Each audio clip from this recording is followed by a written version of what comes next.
Good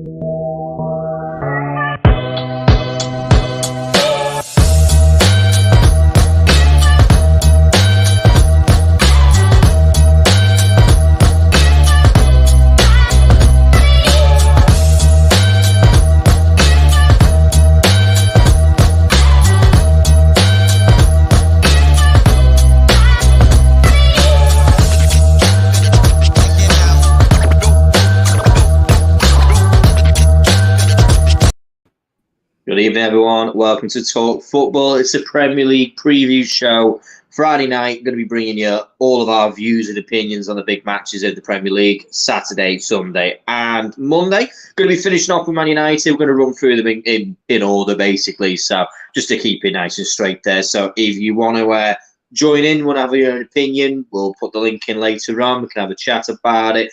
Put a like, subscribe. Do the works for us. Put a comment in as well. Let us know you're watching. We really appreciate you knowing who you are and where you are. So, yeah, we'll get straight into it. Jesse, how are you, buddy? Wonderful. How are you? Really good. Thanks very much, mate. Looking forward to another lackluster weekend of football for Liverpool Football Club, which is how I feel it's going to be. But we'll get into that. How you doing, Twisted? Nice to see you. Everyone else who's just joined, put a comment in for us. Say hello. We appreciate it. Right, so we'll start out top of the shop. Spurs versus Wolves, mate. Well, how do you see this game? What do you reckon? I think Spurs have this. Wolves just haven't looked great, have they? No. Yeah, and they look toothless. Their defense doesn't look great. I don't know what's going on with Bruno Lage and all that. What up, Anthony, our guy? Right. I do, mate. Yeah, no, honestly, I think that Wolves look toothless, and I think Spurs will get back to where they're supposed to be. I honestly, after watching that Chelsea game, I wasn't impressed. I think there was a lot of things that Chelsea did very well. I also think that Spurs aren't the best at Stamford Bridge or against Chelsea at all over recent years. So I think that they might they'll probably bounce back, is what I would say. Yeah. No, I agree. I mean, this is the thing, like Wolves, it's one of those funny, like little, you get clubs where they get like opinions can form of a club, and if you've not watched them for a little while, or you don't follow them too well, you can kind of go, oh yeah, like they're really good defensively, and like this it became a fugazi for Wolves now. They're very poor defensively. They've not kept a clean sheet for a long while. All the good things that were good about Wolves, which was they were very strict, didn't concede many goals. And then the downsides being that they didn't score many, but, they'd win games 1-0, maybe 2-1 kind of thing. And then, they do well enough. But no, genuinely, I'm not convinced. I think Wolves are in a bit of trouble at the moment. I think they really, really are in a bit of trouble. But for me, Spurs, they're going to want to get 3 points on the board. They're at home, probably going to be quite high on the whole energy from what happened at Stamford Bridge. They escaped the bridge with a point and did well for themselves. So for me, I'm predicting a relatively straightforward win here for Spurs. I think it's going to be 2-3-0. Yeah, what would you go with on that? What do you think? It's got to be Spurs. Yeah. Right. I'm going to confidently say I think it's going to be about. I think I'm going to go 3-0. I think they'll score 3 goals against Wolves. No, I agree, but I'll go 2-0 for the sake of not sitting on the fence there. Yeah, honestly, depending on how Spurs set up, Kane hasn't been so hot, which is the reason why I could also kind of say they're not going to get as many goals. But Kulusevski looked really poor against Chelsea, and he might just get back to the way he was in the first match. So, yeah, I think Spurs that easy. So no, 100%. I'm very much interested in seeing how Wolves are going to be. I think Wolves are going to. Bruno Lage is going to have to change things around, because if he doesn't, he's going to be in a bit of trouble, because that team's not playing well too far. And he's saying Wolves 2-1. Okay, all right, okay. It's a bit different. I'd be interested to see it. It'd be a hell of a shock result. But yeah, okay. So we'll move on from that one. Pretty straightforward. Not a lot. This is a lot more interesting. I think this is going to be the biggest. Well, there's a couple of 3 o'clock games there, actually. All of them look quite tight and close, to be honest. But we'll go with Palace versus Aston Villa. Battle of the Premier League managers again, week 2. Steven Gerrard now up against Patrick Vieira. I'm going to ask you, I'll let you start off this one. How do you see this game going? What do you reckon? Palace versus Villa? Honestly, Palace at home. Palace is such a weird one because they were so poor in their opening game against Arsenal. They looked so dejected, and I think Twisted could tell me. I think Decore is out now. They're in the signing, so I'm not sure how cohesive their defense will be. But Aston Villa's defense is a mess. And that Anderson kid who plays for Palace gave Nunes a right hard time, didn't he? So he had a great game. He had a really good game. Sorry. So this is such a hard one to call. I do think Palace win this because I have no confidence in Villa right now. Defensively, or even attacking wise. I mean, it took a little bit of magic from Danny Ings. Now he's got that in him, but he's not going to do it every week throughout the entire season. So yeah, for me, I have a feeling that this is a game that both managers will feel like they need to win. Like this isn't a draw is not good enough, but I have a feeling that's what we're going to get. I'm going 1-1. I think that I could see a 1-1 draw here, to be honest, and I'm saying that with the fact that Tyrone Mings, Ezri Konsa, Matty Cash looks like he's going to be out through his muscle injury. I'm not sure he's going to be staying in there, which means that they're going to be left with Chambers, perhaps, going into that back four. So it's not going to be the strongest back four from Villa. I don't think that or that.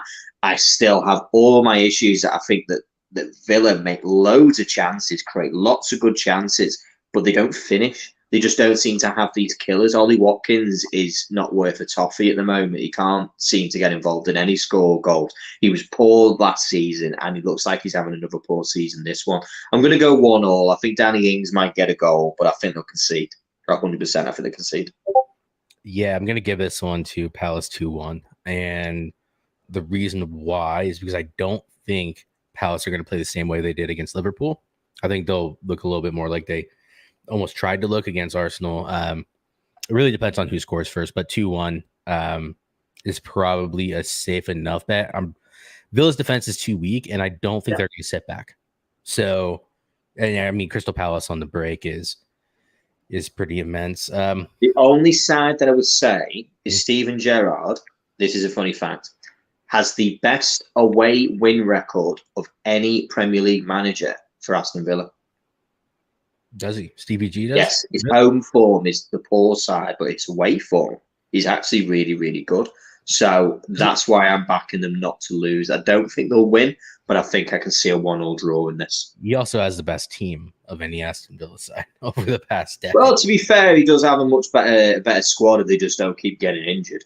As long as they don't get it, that's very true. That's it, if they're available 100%. So we'll move to the blue side of Merseyside, the other side of Stanley Park, Everton. Everton versus Nottingham Forest. Oh, Jesse, I'll start on this one because obviously I'll get it all. He's the Liverpool fan. Everton are going to be in for a tough day, They're going to be in for a tough day against Nottingham Forest, I'm afraid. At the start of the season, we predicted that I think Nottingham Forest are going to be okay. These guys are going to be direct rivals with each other, in that bottom half of the table. The way Nottingham Forest has started, they got the lines all mixed up and wrong against Newcastle. They tried to come in there with this incredibly defensive structure, which was like, don't concede anything, soak up the pressure, blah, blah, blah. And it didn't work. It wasn't going to work. They then learned the lessons. I mean, good Lord, come on, give me a break. Did you see the way they played against West Ham? Like, they were fighting, they were battling for that win. That was a mega result for them. They played really, really well. Nico Williams had a great game. Taiwo Awoniyi had a great game as well. Got his goal, fantastic. They've got great players. Morgan Gibbs-White's coming in, £45 million. He probably could be available. Yeah, well, I'd hope he would start, but I don't think they'll put him straight into the den with this. My side is I'm backing a Nottingham Forest 1-0 win. And the reason I'm going to say that is because I don't think Everton's defence can keep a clean sheet. But I don't know where the goals are going to come from for Everton. I don't know where the goals are going to come from. The team that they fielded against Aston Villa had only ever scored 19 Premier League goals for Everton. Yeah. Where's the goals coming from? I mean, if I'm honest, Everton, I think it's a kind of a wild shout to think Everton will win, but I've gotten a lot of my predictions wrong. I do think Forest has this, but I also don't. I'm still not sure about Forest because I feel like they might have just had that boost from their opening home game of the season. So I'm just not confident. Like when it comes to Nottingham, I have so many concerns. I think they sold 20 players. They got rid of 20 players and brought in the 16. They do have some semblance of a system. They did well, obviously, against West Ham. Henderson saved them. I'm gonna sit on the fence here and go 1-1. I think Everton will have enough, and I think Nottingham Forest are just they're still an enigma. I think by somewhere around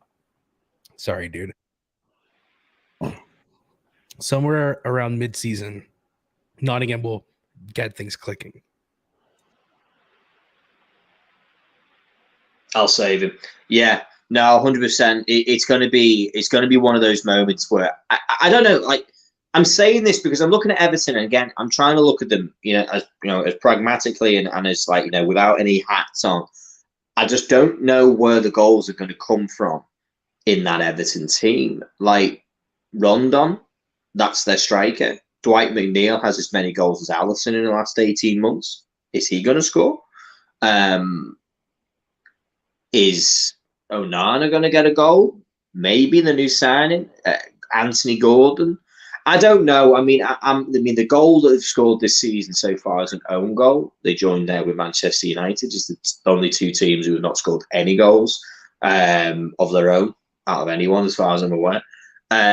So I don't know. I think Nottingham Forest is just going to be one of those things. I think Nottingham Forest are going to be a good team. They're going to be up on it. They're full of energy. I could see them doing a bit of a Brentford this season, if that makes sense. I think I could see them doing like we're going to, they're going to come in. They're going to be strong for like the first, 8 games, 8-9 games of the season, and then they'll drop once they've they've run out of that early kind of boost that they get from coming up into the league. I think that's when they could then come down and maybe then drop some results, maybe start losing to teams that they're expected to. But they'll look at Everton as a wounded animal, and they'll look at them as 3 points, that are on the table to gain Nottingham Forest. And I don't think they'll be scared. I don't think they'll come under a lot of pressure. They're not going to come up against a team who has better players across the pitch. I mean, I would actually say they're quite evenly matched. But I'm going to go with Nottingham Forest as a 1-0, just based on recent performances. But of course, 0-0 is absolutely possible. Don't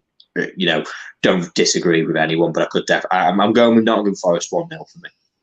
Yeah, I do think it's a score draw.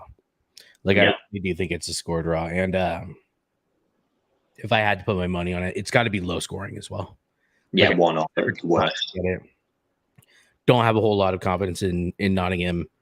Their defense is their strongest attribute at this point in time. They don't have a whole lot up front, and they're not super cohesive because they haven't been been around together long enough. So, yeah, no, 100%. That's it, and that's going to be right, isn't it? But they do have. I think they've got a stronger team. So, guys, going to move on. This one now. This is a tough one to call, and I really find this difficult. Fulham versus Brentford. Now, before match week 2. I was thinking, Fulham are going to be strong at home. This is going to be where they're going to, bread and butter it and try and get results. But Brentford, they're ready. They're ready. They're going to come for action at Fulham. They're going to look at trying to get 3 points. And they look, obviously they look like they were really up for it in the game, obviously against United. Took advantage of obviously a number of errors and just where Manchester United are currently at the moment. But you can't take away from the fact that they've got that energy. They have that about them. No injuries really. Mitrovic lucky to stay on the pitch. It's great when players don't go down when the heads start to clash. You know what I mean? And only with a yellow card. But listen, now Fulham Brentford. I'm going 2-1 Brentford. I'm going to go with an away win. Yeah, I think it's actually going to be a stinker of a game, or it's going to be an amazing, and that's the problem. I'm going to go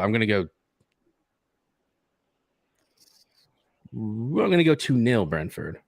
I think they're going to do something, and Fulham's at home, but for some reason, I just have a sneaking suspicion. Not because Brentford's like this amazing team. I think that United basically handed them that W. But Fulham is gonna perform very well in some games and very poorly in others. So, yeah, no, you're good, man. No, chat. Go ahead and put in what you're thinking. Also, feel free to hop in. I'll go ahead and post a link as well if anyone actually does want to. But today will probably be a pretty quick one. Yeah, if you guys want to hop on. But no, Fulham, Brentford. I mean, like Fulham's looked really good in their first couple of games, but ultimately, without Mitrovic, Pereira might be injured. I mean, he has a knock. He still has a good chance to start. I think it's more of a precaution than anything else. And then Brentford, they have a decent team, but they're not amazing. Annie, did this come from a press conference or is it just from like FPL or something? Because I'm not really sure if he's not going to be fit. It supposedly was just a knock, but I don't know what Thomas Frank has said since his press conference today. So I'd be interested to see what they say there. Will Leno start? I don't know if he's going to start. I don't know what. I honestly don't know if Leno's going to start if Rodek has been good, but they bought Leno for around 10 million is what I believe they bought him for. So I imagine they brought him in because Leno is not coming in as a backup goalkeeper. And I'm sure he will have been given assurances that he's not going to be the backup goalkeeper. Otherwise, I doubt he makes that move when he was the backup goalkeeper at Arsenal to begin with. So that makes absolutely no sense, Twisted, and I'm not sure exactly what you mean there. So I've returned. He's returned. He went sideways. And that's it, a little bit sideways. Yeah, how we doing? What we up to? Yeah, sorry about that phone call. It's what happens when you do your technology on a phone, everyone. Apologies.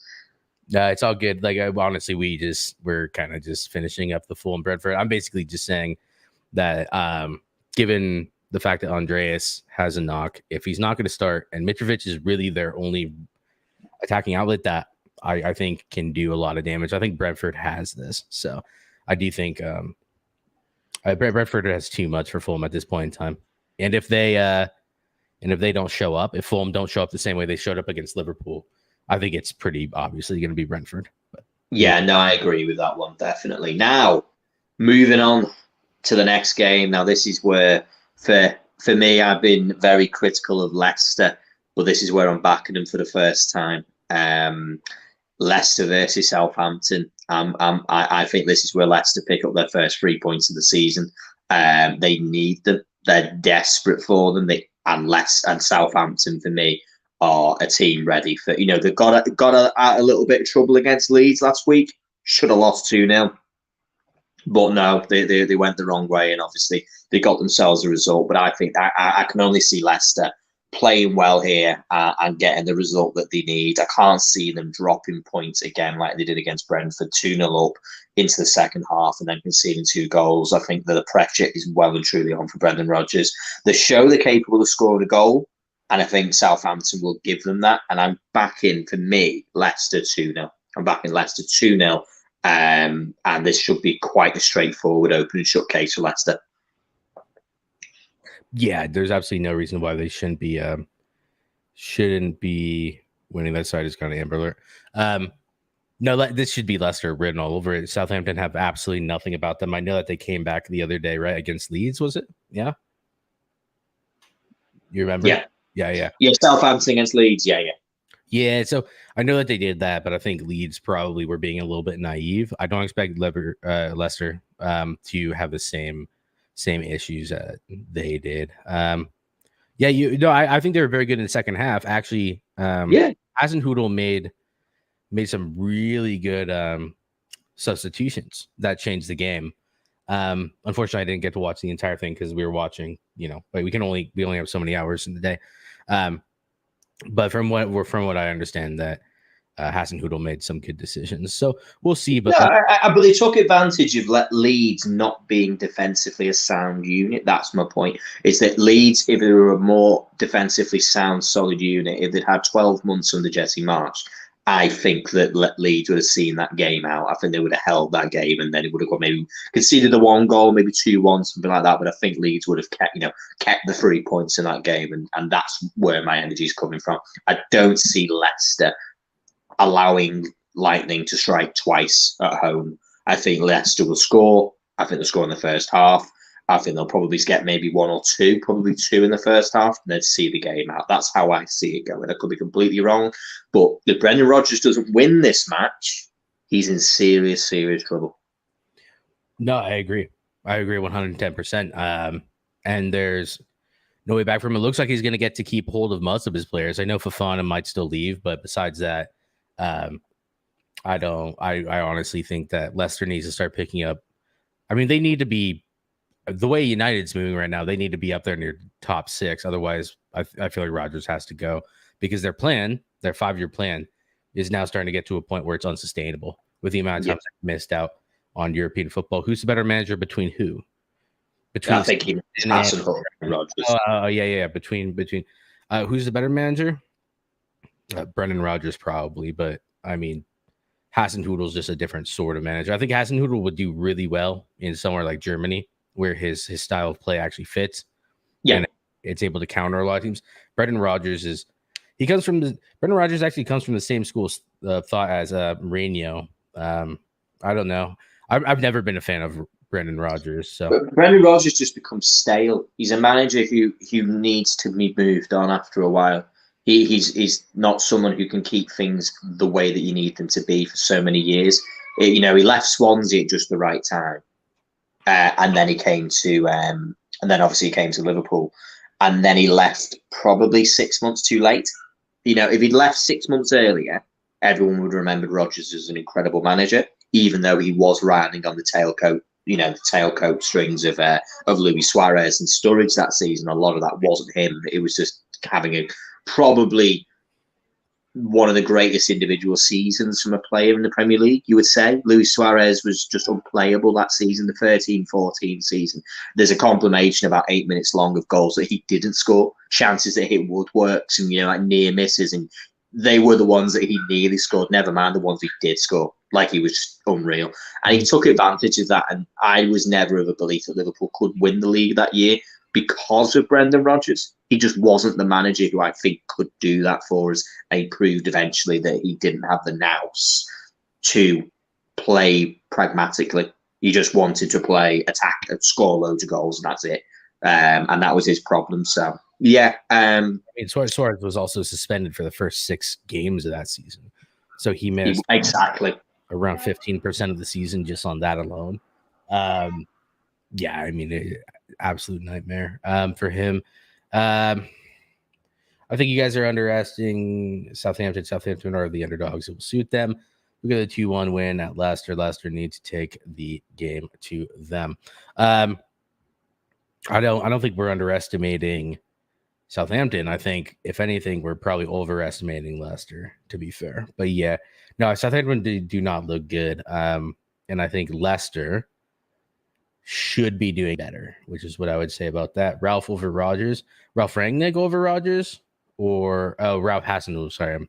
I don't know. Like, honestly, I'd probably take Hasenhüttl over Rodgers, just because I'm not a fan of Rodgers, and I know what I'm going to get from Rodgers. Whereas I can imagine you put Hasenhüttl in the right league with the right team, and I could see him doing a lot better.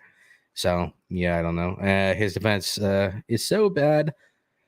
Both teams are terrible defensively. One-on-one I'm going for, or 1-1 I'm going for. Yeah, I mean, fair enough. Yeah, I mean, it's a fair result. I think Leicester for me it's a 2-1 or something. So, and then Andy says 2-1 Southampton. But yeah, there you go. All right, more interesting fixture: Bournemouth versus Arsenal. What do you think, Dan? I mean, like, this says Arsenal written all over it, but yeah, no, Arsenal versus Bournemouth is going to be one of those interesting results where you look at them and you think, where are they going to get the results from? I'm not sure. I don't see where Bournemouth are going to be able to get anything against Arsenal. Will it be better at home? Yeah, 100%. Do I think they're going to lose 4-0? I don't think so. I can't see them losing 4-0. Could I see them losing 2-0? I actually think this is going to be a more kind of economical game here. I think that this is going to be more like the way Bournemouth played against Villa, where they're going to be more, they'll have more of a chance, as in not to get completely battered. Where when they played, obviously, at the Etihad, there was no chance. They had no possible way that they were going to do anything at the Etihad other than get absolutely battered.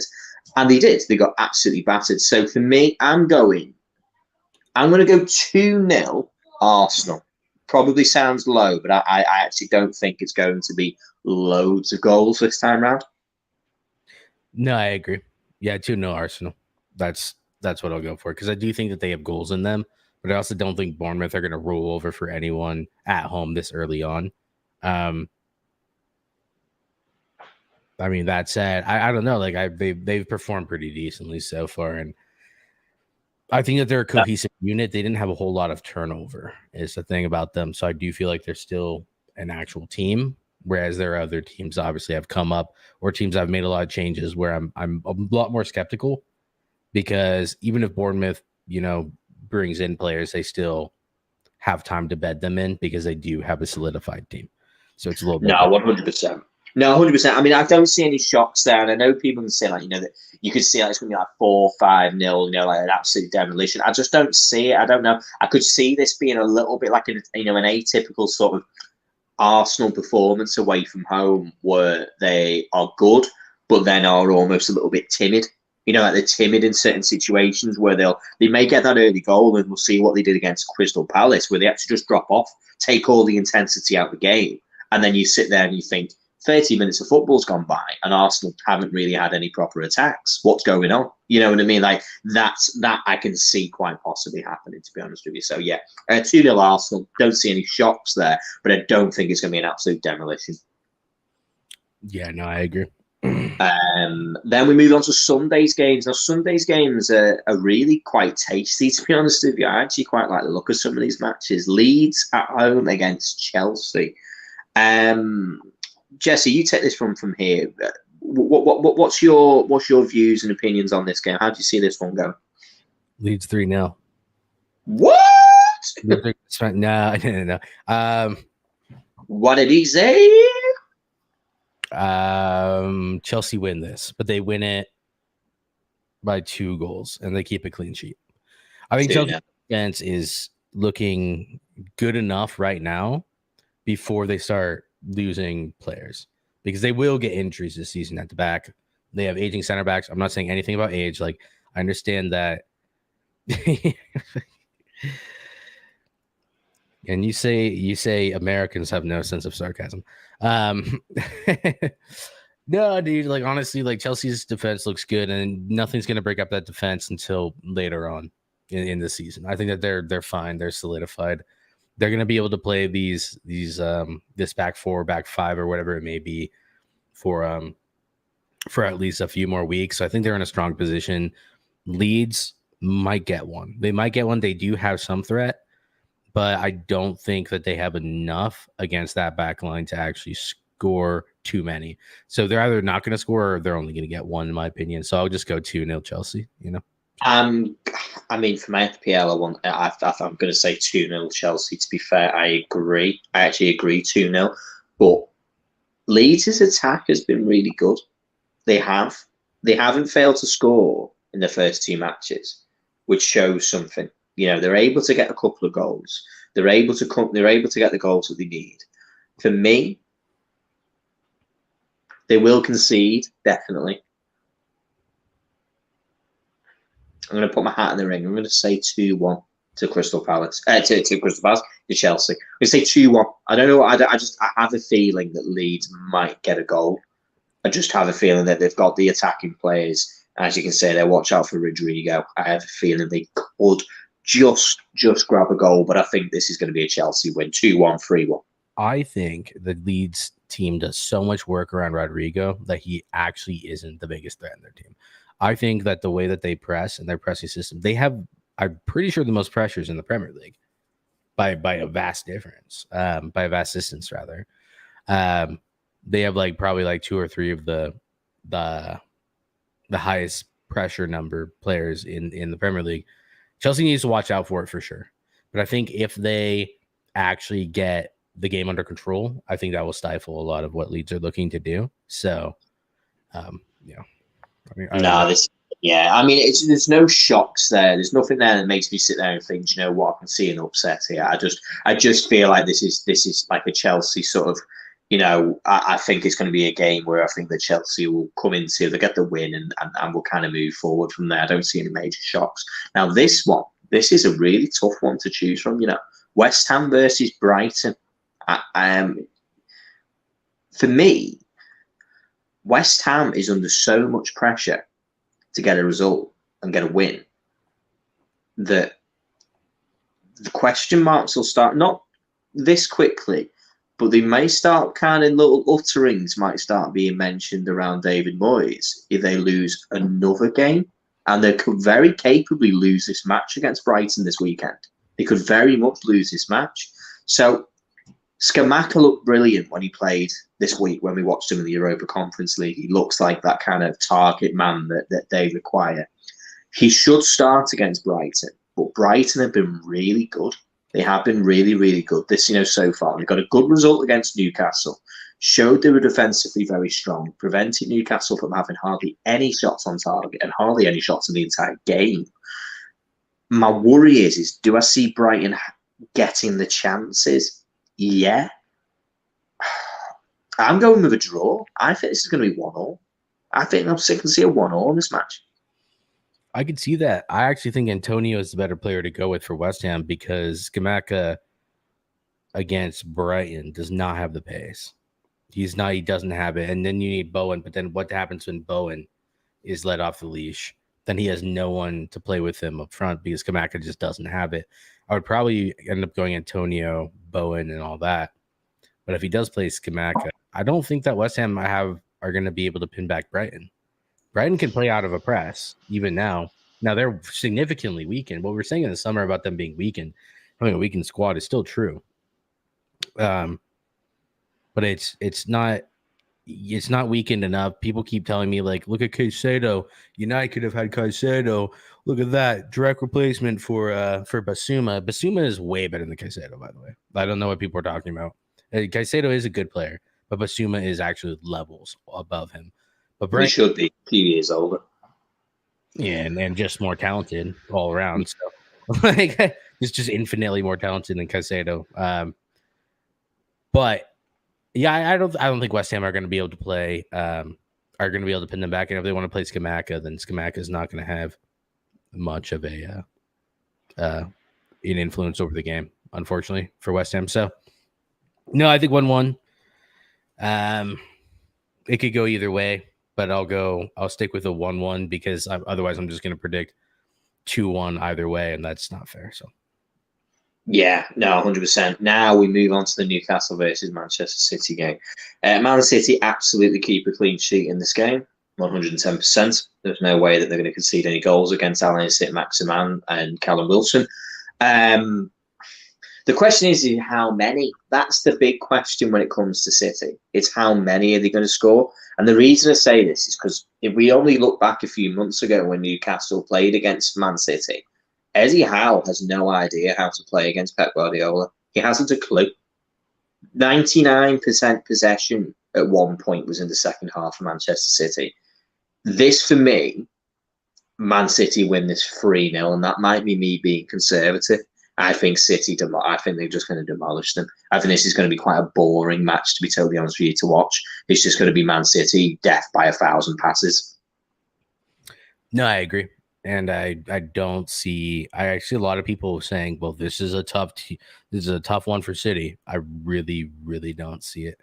I don't see it at all. I don't see it. City, for the sake of argument, I'll go 2-0. I want to go 4-0, but for Newcastle's defense has been somewhat resolute, but at the same time they've had an easy go of it. So I want to say 4-0, but I'll go 2-0 just to be safe. Yeah, City should dominate the hell out of this game. People saying, well, this is where City might slip up. The pressure's already off of them. Ladies and They gentlemen. ain't going to slip up against these. I'm sorry. People give Newcastle far, far, far too much leeway when it comes to, how good they are. They go on about them as if they're incredible, like this unreal team. It's like, I'm not convinced. I mean, I'm not convinced in the slightest, and I think that we look at this one. Man City's just going to demolish Newcastle. It's going to be. It could be. I'm saying 3, but could I see 5? Yeah, absolutely. I could see 5. It could be a demolition. To be honest with you, it really could be a demolition. This game. It just depends on how much City want to come in there and do damage. Yeah, and this is an interesting comment from Jamie. 1-0 City is going to be. It's going to be one of those games where they don't kill them. Yeah, it is one of those where if City doesn't feel any pressure and they're in first gear or second gear, they'll just idle there. They won't turn up the pace or the pressure.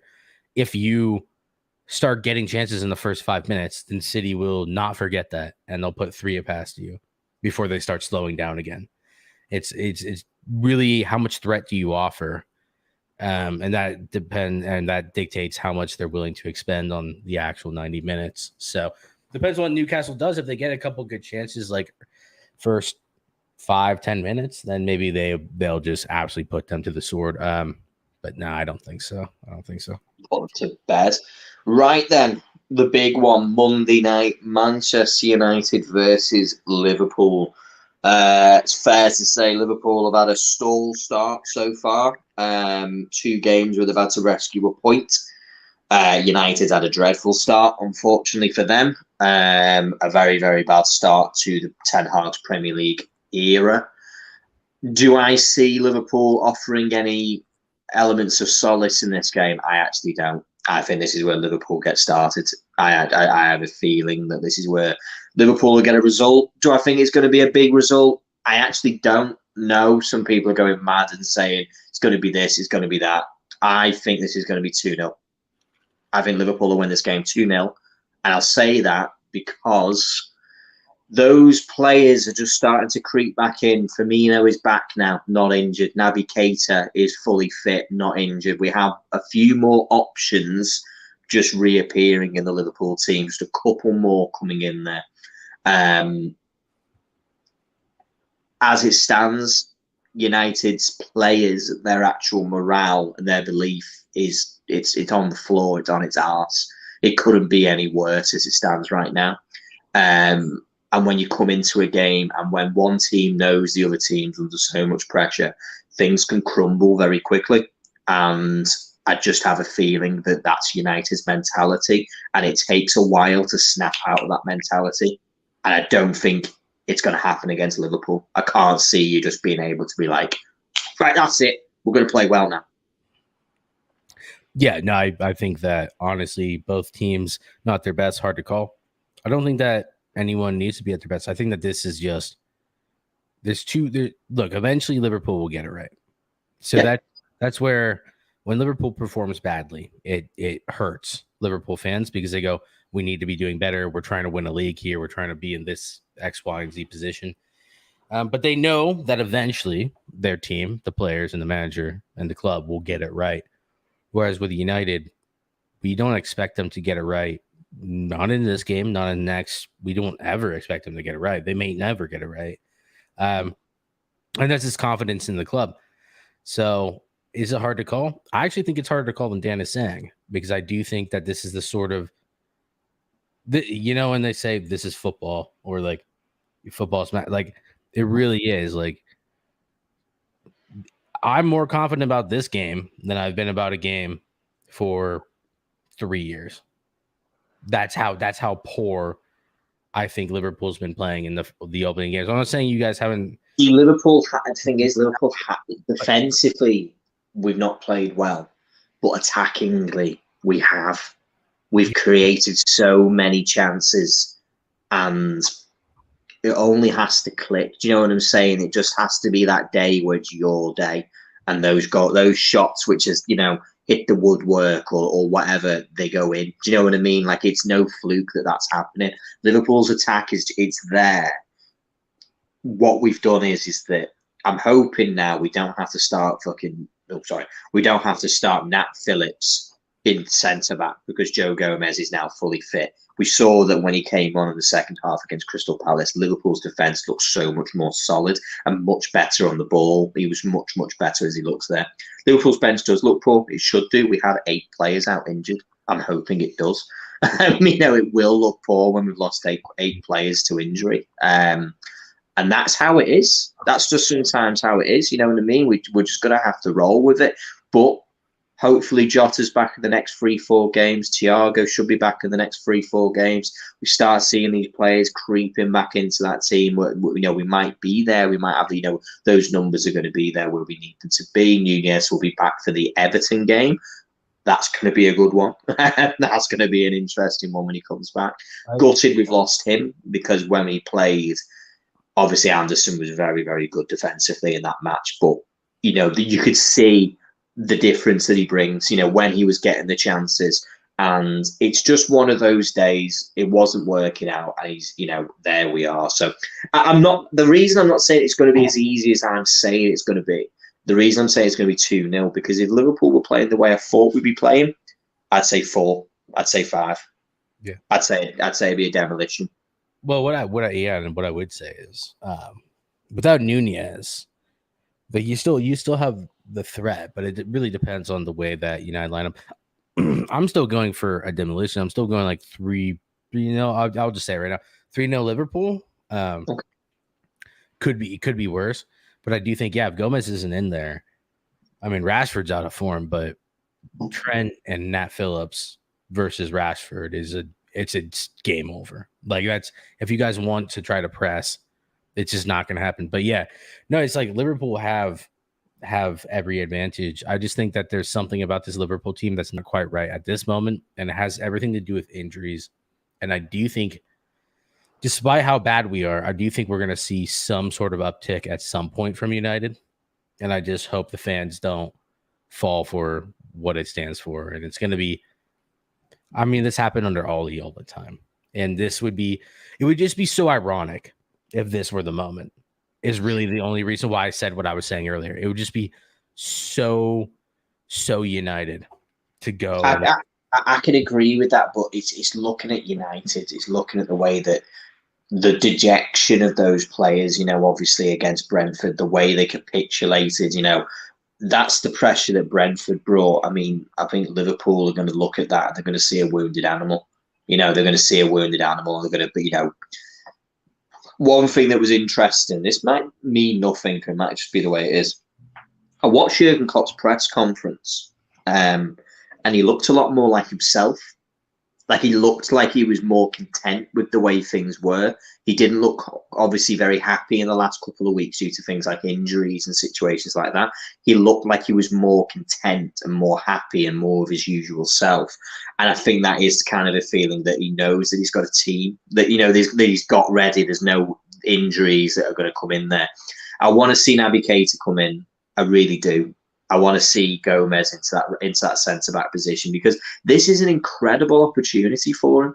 This is an incredible opportunity for Joe Gomez. Just as a side note, not on the game, but just as a side note, that if Joe Gomez is able to come in and have a great game, and then can play the next game and have a great game, and then can get a run in, there's no reason he can't stay in the team. There's no reason, do you know what I mean? It's all on Joe Gomez. It's all in his pocket to make that position his again. Because at one point with Van Dijk, when Liverpool won the league, it was his position, but then he lost it due to injuries. So I want him to grab this opportunity with both hands and say, right, this is mine. Klopp playing mind games with ETH, smoke screen with the Talk Sport stuff. I don't buy that. I think that's, you see, this is the thing.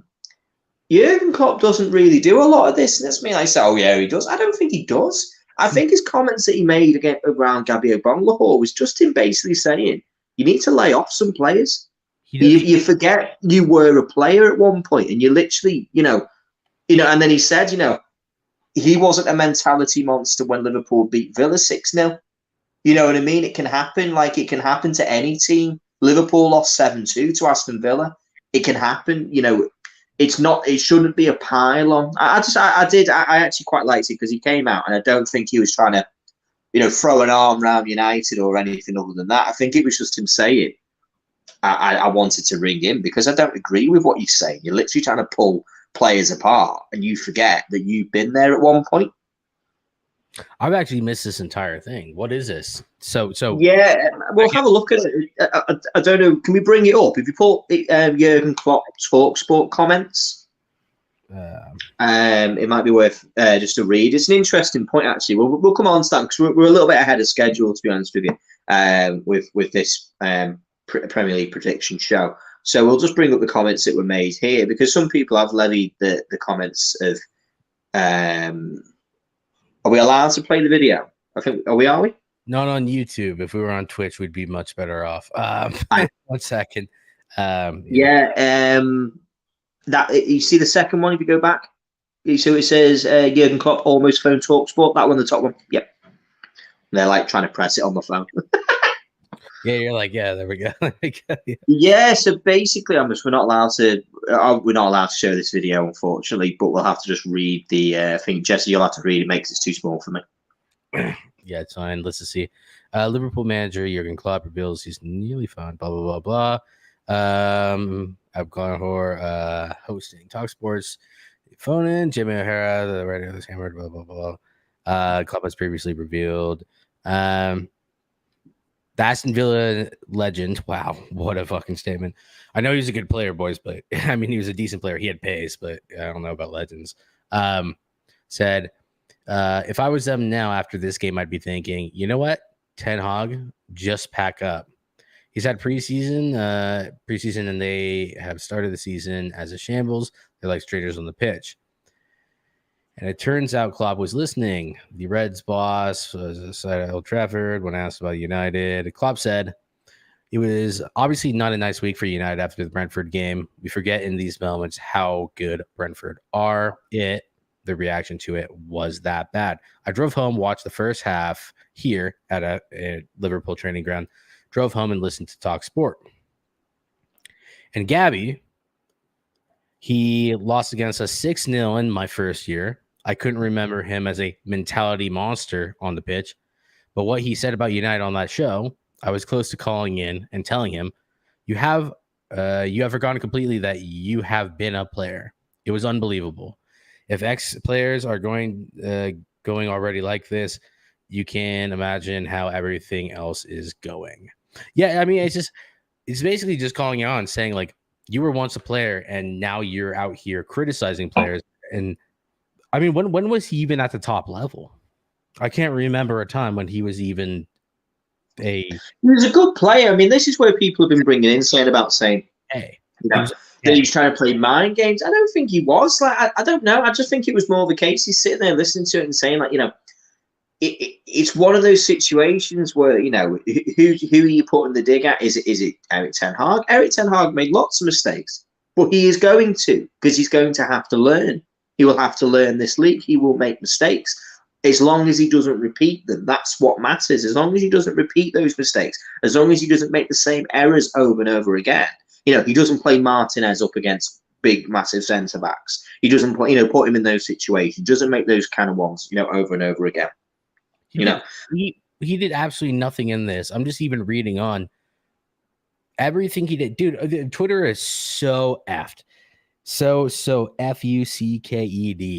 They are so utterly fucked the way that people actually read into this and say, oh, well, he's trolling Ten Hag, he's trolling United.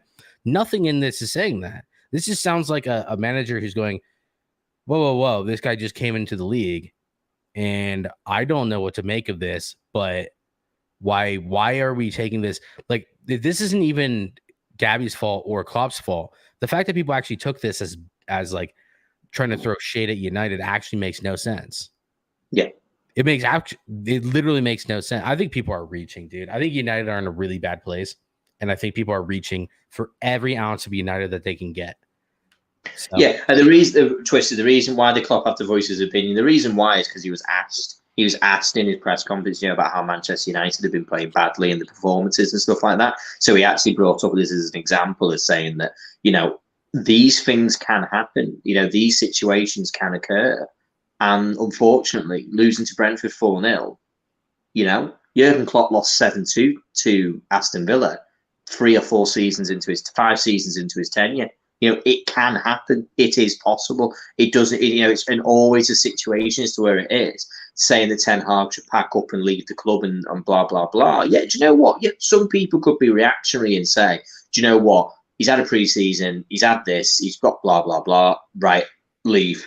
No, Ten Hag has took this job on with the belief that he feels that he can do it. He needs the time, but also he needs to give the time as well to prove that he can do what he was employed to come and do, which was to improve Manchester United. And it doesn't happen like that. It doesn't happen overnight. I know that losing 4-0 to Brentford, it's disappointing, but it's also a way of kind of besmirching how good Brentford are. Losing to Brighton 2-1, that's also besmirching how good Brighton are. They're not bad clubs. They're good teams. You've not lost 4-0 to Carlisle United. Or you've not lost to Hull City. You've lost to proper clubs who in Premier League, who've got managers who've been in the Premier League for a good while, have fully stable clubs, which everything's set up for them to do really well. Eric Ten Hag's coming to United and everything's on fire. You know what I mean? Like everything's currently on fire as it stands right now. So there will be bad performances. This Manchester United game, I mean, it's going back onto that. It's going to be interesting to see how that changes. It's going to be interesting to see how do the fans react? How does the club react? Say Man United go down 1-0. How does the team and the fans react? That's the question. How do they react? If the goal goes in, and then all things fall apart, it's going to be a bad day. It's going to be a bad day. Well, it's going to fall apart. The thing that we need to do is clear out a lot of our playing staff. We needed to clear out Cristiano Ronaldo. We needed to clear out Scott McTominay. We need to clear out not even Scott, actually, because he's willing to play for the club and he'll give his all, but we don't need him. He's surplus to requirements. He will always be that way. And we need to get rid of a lot of the malcontent. But the problem is that they're open sources to it, namely Ronaldo, with a certain contingent. Harry Maguire just isn't good enough, but he doesn't even have to start. There's rumors that he's not going to start, and Rafael Varane is going to get the nod with Martinez. Well, how would they know this? Like, that's the thing. Like, how would anyone know? Ten Hag doesn't know what his team's going to be yet. I said they're rumors, so come on. Yeah. What I'm saying is, the words are just coming out and the kind of speculation and all these things. And the truth is what Ten Hag needs in order to succeed at United is first to be able to clear out all of the bad personalities in the dressing room. And he wasn't given that ability. So what do we want from him now? Well, what do you expect from him now? Anyone who's saying Ten Hag out, what do you expect? I've told Dan this. We had a conversation with Pat the other day. We had one with Annie. Annie was on. Aaron was on over the past 7 days. And I've said, look, Ten Hag's gone things wrong. 110% Ten Hag has gone things wrong.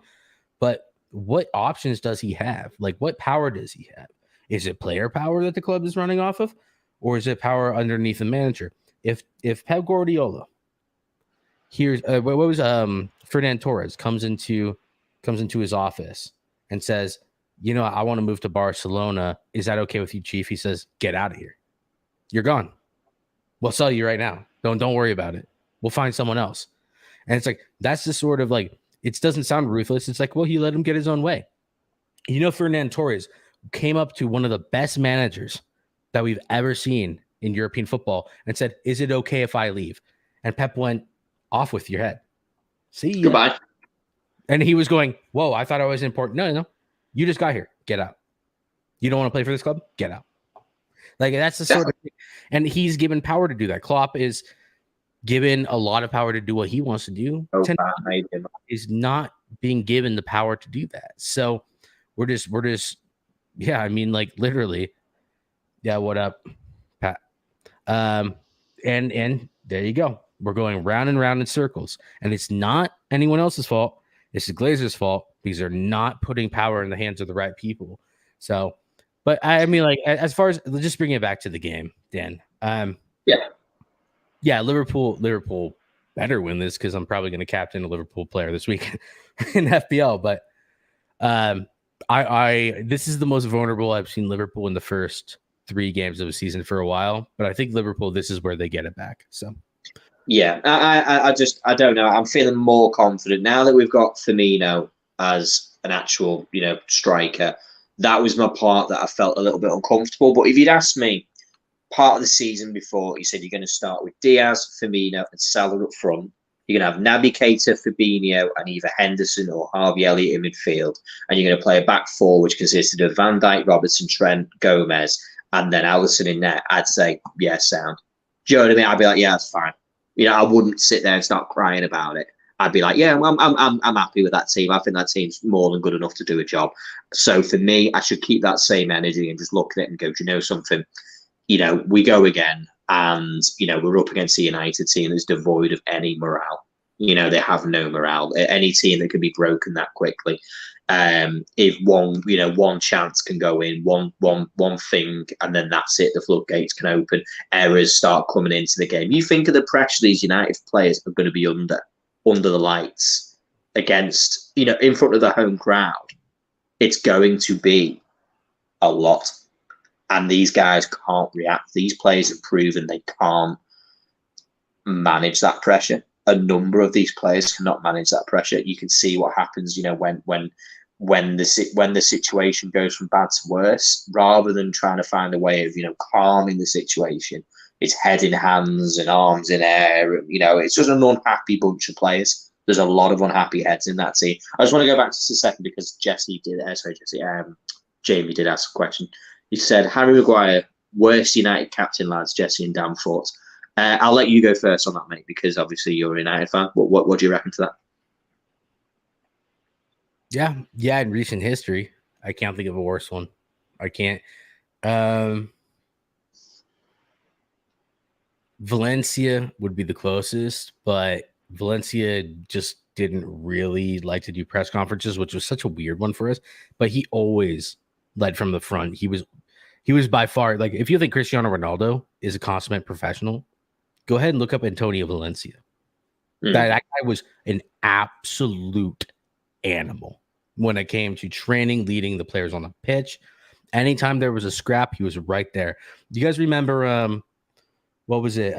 When Cristiano kicked the ball into, was it Jones or it must have been Jones's chest last season during the derby? Oh yeah. When Cristiano did that to one of your youngsters, I think it was Jones, and Van Dijk and everyone's there, Liverpool team. Only Fred and Bruno Fernandes were there. Two of our smallest players, scrawniest players. And you have Harry Maguire, our captain, not even bothering. So you basically have. I still remember Canate was throwing Fred off with like one arm. Yeah, it's the most embarrassing thing ever. You literally see like Virgil go, like what, like someone just pushed him in the stomach, and then you can't see the camera shot because it's just his hair is just barely it's Fred shoving, like you need that, right? Like I think there's a lot of I actually meant to say this on Pat's stream earlier. There's a lot of, I think that Ten Hag is looking for dogs right now. People like Lisandro Martinez who are ready for a scrap. Casemiro, let me tell you, he's coming in. He's not going to get, like, he's going to be involved in that. Like, he is the definition of like an actual animal. Like that's what he is. And I think that Ten Hag basically came into this team and was like, oh, we have none of those. And even our captain shies away when someone tells him no. So, like, you see, the side with Maguire is I look at him and I think there's nothing about him that makes me think he's a leader. There's nothing the way that he carries himself, the way he talks, the way that he acts, the way that just you can see a leader. Like anyone who's an adult, in the 20s, in the 30s, kind of thing, you can instantly see who is a leader and who isn't. Like within any environment, in work, in football, in life, you just spot them by the way that they hold themselves, the way they talk, the way that they're able to deal with people. And Harry Maguire, he just doesn't, still that memory of Mo Salah when he scored his second goal and the final goal in the game when we beat United 4-0 at Anfield. it's a very famous image of Mo Salah sitting there in the background giving it the yoga pose, and Harry Maguire like this. Yeah, Like that, like, do you know what I'm saying? Like, that's not even me throwing shade or a dig at United. That's an example of someone who shows they're not a leader. There's someone who cannot deal with when things are going wrong. You know, we've all worked in places where someone's a manager and they're completely out of their depth. They haven't a clue. They're like panicking and you know what I mean? Like flapping. We call it flapping here. They just flap their ass all the time because they can't cope with pressure. And he's someone who I think is a flapper. He's someone who somehow, because of who he is on the international stage, is somehow able to allow that to be the qualifier to be the captain of Manchester United. You know, it's bad. You know what it is? He was given that title underneath Ollie. And typically captains they're the person that you most relate to. The person you're going to trust most is the person you relate the most to, because that's as close of a reflection of yourself as you can get. And so you have Harry Maguire under Ollie, who doesn't really care that much if you win, but just wants to be, I want to say in a more sophisticated way, just to get the point across, because otherwise it doesn't get across.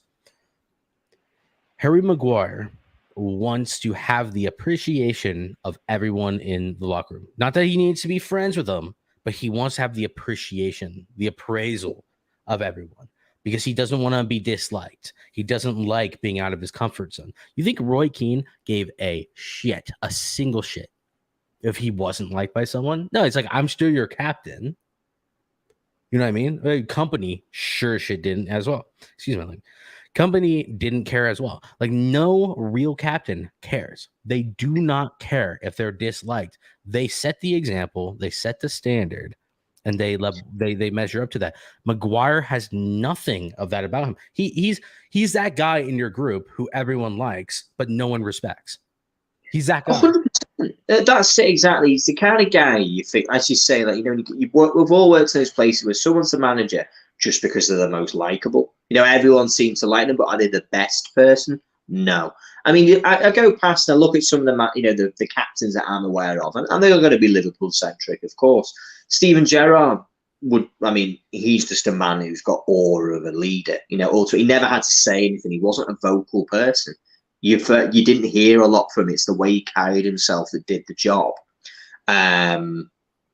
The biggest one that he would do is like little things, like little tests. You know, you see Gerrard on any new signing would blast the ball into someone and see how they could take a touch. You know, put that pressure on, see how they react. He doesn't need to say anything. Look at Jordan Henderson. Jordan Henderson, as a captain, is looked up to by all the other clubs.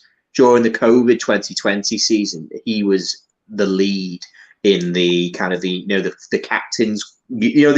All 20 clubs captains have like their own sort of committee. He was the lead, basically the lead on that when it came to the NHS and things like that he did, and that was brilliant. But it shows that it's not about ability of being the best player. That's not relevant. It's about being someone who's capable of organising, setting examples, realising what needs to be said and when it needs to be said. When things don't need to be said, is as almost so important as to when it has to be. And I just think, unfortunately, with Maguire, this was an opportunity for Ten Hag, but at the same time, I can understand why he didn't. He didn't need to come into a new team. All I said, and this is something I'll always hold true, because this was a way for Ten Hag to win both which ways, because it didn't matter. He should have come in there and said, no problem, but what I'm going to do is we're going to have a vote as to who's going to be the captain.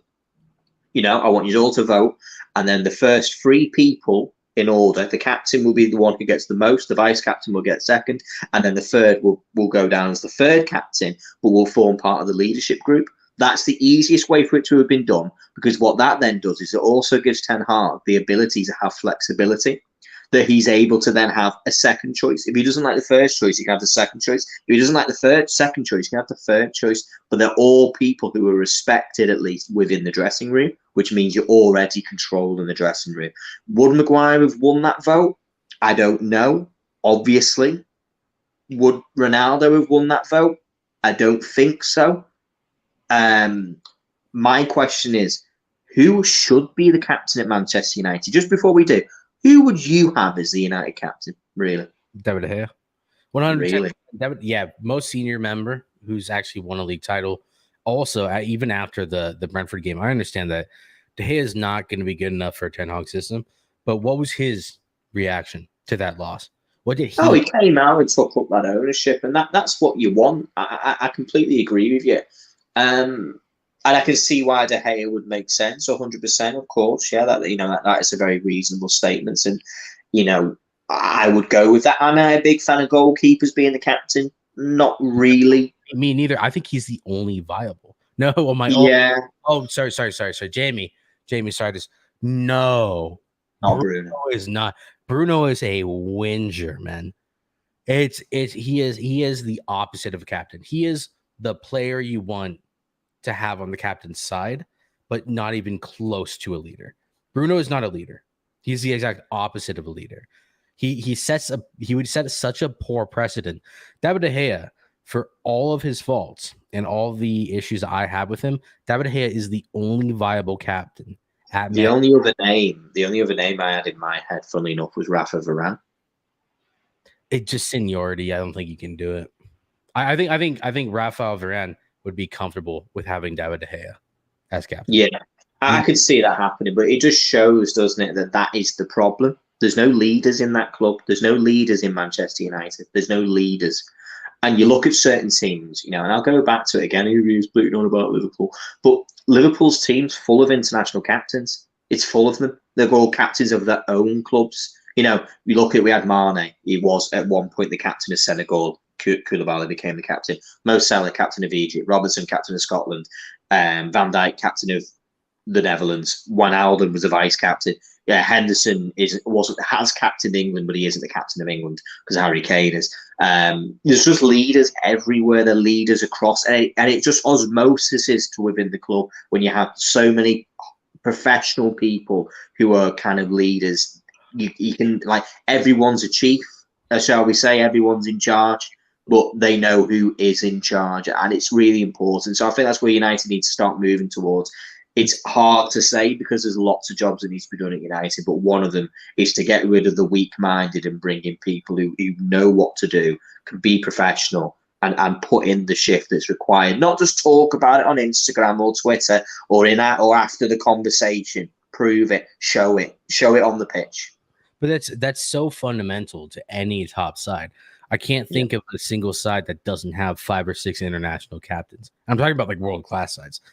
United had loads of them. United used to have like 7 or 8 first-team players or players within the squad that were their international captains, and everyone else was a vice captain, if not, third or fourth choice. Right now, I mean, if you really look through our squad, Rashford is not a captain. He has experience because he's played at that. Cristiano Ronaldo was never a captain and never will be captain material because he just isn't that. There's a reason why he was never given it. Okay, what are you? There's a very good reason why I can expect Dan to not like goalkeeper as captain. I don't really like them either, just because they are so far away from the play, especially on like when it comes to like really top teams. You can't really expect it. Like, you expect a foul on the edge of the opponent's third, like to be running it. Like, it just doesn't. It's the mind games. I'll be honest with you. It's the mind games. I played football to a semi sort of, not professional, but a semi level. I've got a high level enough of football in the amateur situation. And I know that the influence of having a player who's capable of getting in the ear of a referee. They need to be able to get into the ear of a referee. It's one of the dark arts, but sitting there doing that. Yeah, ref, you've seen that. It's the second one. It's the second one, ref. Don't give him another one. Don't give him another one. Just making sure you're placing that pressure constantly. Pressure all the time onto the referee, into his ear. Little situations, like, for example, when it comes to if a player just needs a word, when they need an arm around the shoulder because they're getting a little bit touchy, getting a little bit naughty, putting stuff in, and you just need to say to them, calm yourself down. Right, come on. Just get yourself over there. Relax. De Gea can't do that when he's at the other end of the pitch. Any goalkeeper is not capable of doing that. Of course, you can be a great leader and be a goalkeeper. I'm not saying you can't. And as you say, Neuer and Buffon were both captains of Juve and Bayern and led their teams in country Europe dominantly. Absolutely. I absolutely agree with you. But you just chosen two of the greatest goalkeepers in history. But a completely different point on this. Buffon Buffon may have been playing goalkeeper, but the moment a challenge went on a winger or one of the midfielders, you had Chiellini and Bonucci at the same time putting players in a headlock, like pulling them over to the refs. You have the enforcers on there. Yeah, there were plenty of players. Even there was a certain point. I mean, like it's been this way, especially during Liverpool's more successful years, just over the past 2 or 3 years. Henderson is the more vocal captain, but the moment something goes wrong, Van Dijk is the first one in, even before Henderson. He's the enforcer of that rule. Now Henderson's the one gobbing off in the ear of the ref, but Van Dijk is the one going, look, what's going on here? He's the person. He's acting. There are different kinds of captains, and I don't mean like they're different. Like some are less vocal, some are more vocal. No, I mean like the best teams have 3 or 4 captains on the pitch at any given time. They may not have the armband, but they all do a particular job, and that's no reason. But one of the most important ones, and this is true, is that you need someone to be putting pressure on the referee. And it sounds terrible, but it's true. You do. You need to have someone who's sitting there warning him, saying to him, ref, that's his second one. Is he going to get a yellow in the next one? Come on, referee. How many tackles is he going to get away with? Come on, ref. Just pressure. Applying pressure to influence their decision making. Manchester United were the professionals at doing this at one point, absolute professionals. But when it comes to that, it's that psychology, the psychology side of it. It's not appreciated, but it does exist. It really exists. You've just got to be there and being influential. And the reason why it wouldn't work at United is because they don't have players who do that. They don't have players who they could rely on to do the other jobs. So De Gea could just, continue being the captain, say, for example, and do that job. I mean, what's he going to have? Bruno Fernandes crying and whinging and moaning? That's it. That's just annoying. Like, it's annoying. He's going to give cards against us and fouls against us if you have a whingy little in the crying and getting a put full in faces all the time. You do know I'm all powerful. Like on this pitch, I'm all powerful. Just get away from me. You're whining. You know what I mean? He's not. He's just being obnoxious. Let's just go through these real quick so we can finish up here. Casemiro's captain makes perfect sense. Because of seniority, I would say no. Casemiro maybe at one point might make sense, but it's too soon. I think that's why I say De Gea has respect of the dressing room, no matter what people think about him and the fan bases around the league. United fans universally respect De Gea, and so does the dressing room. And then who has the best captain in the Premier League era between Liverpool and Manchester United? I don't really think that there's much. Liverpool's best captain in the Premier League era. I mean, I know people want to put a gender and say Jordan Henderson, but what team did Steven Gerrard have? Steven Gerrard was Liverpool. This runs perfectly into what I was going to say, because who has had the best Premier League, the best captain in the Premier League era between Liverpool and Manchester United? I don't think there's anything between them. But what I will say is that when we had Roy Keane, we had a much, much tougher side than Liverpool had. And not in the general sense. Like, they did have tough players. But United had a team full of winners backed by Roy Keane, backed by Fergie. And Fergie was always in the air.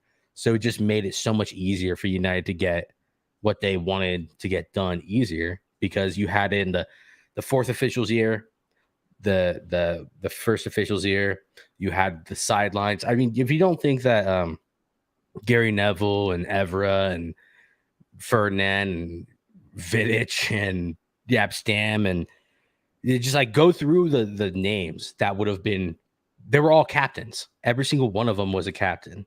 So I don't think you can say who's the best captain. I think they were captains for their eras. I mean, the one thing I'll always say is Jordan Henderson got the career that he deserved. Because people put this out there and say, Jordan Henderson had the career that Steven Gerrard deserved. Well, no, I mean, it's different times for different eras. Would Liverpool be a better team with prime Steven Gerrard in it now? You're damn right it would be. Would Liverpool have won more trophies? Absolutely. The amount of goals but it's the match winning side of it.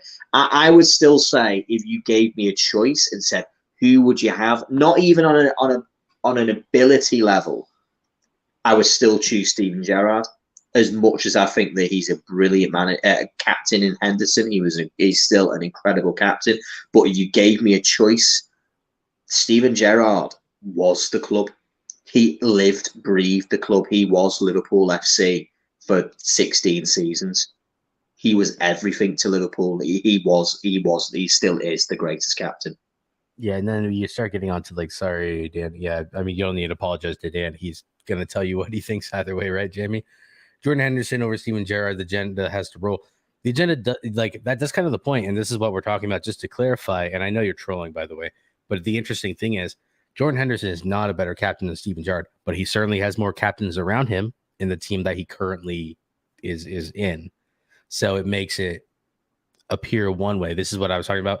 United, I don't think that Roy Keane is a better captain than Steven Gerrard. I don't think Steven Gerrard is a better captain than Roy Keane. But guess what?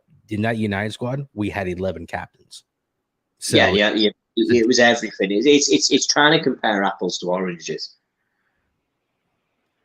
They're both a fruit, but they're not similar. You know what I mean? They're not similar. They're different. They're different situations with different times. You know what I mean? But yeah. Well, anyway, guys, we've kind of gone off a bit of a tangent. Gone on there. It's been an interesting conversation led by you in the comments, which is what it's all about.